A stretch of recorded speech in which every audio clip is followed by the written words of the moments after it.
How to hide profile display on Instagram. In this quick tutorial, I'll show you how to hide your profile display on Instagram so you can keep things more private. So let's jump right in. First things first, open the Instagram app on your phone and make sure you're logged into your account. Now tap on your profile icon in the bottom right corner.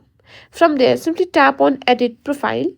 Here, scroll down a little bit, and here you can find an option called Profile Display. Tap on it, and here, as you can see, I have toggled on the display contact info. You can also toggle off the display category label as well. Simply tap on Done, and it won't be shown in your profile. And that's it. That's how you can simply hide your profile display on Instagram. You can also make your account private. Here, simply toggle that option on, and this will be simply made sure that your account will be hide, or your profile display will be hide on Instagram when your account is private.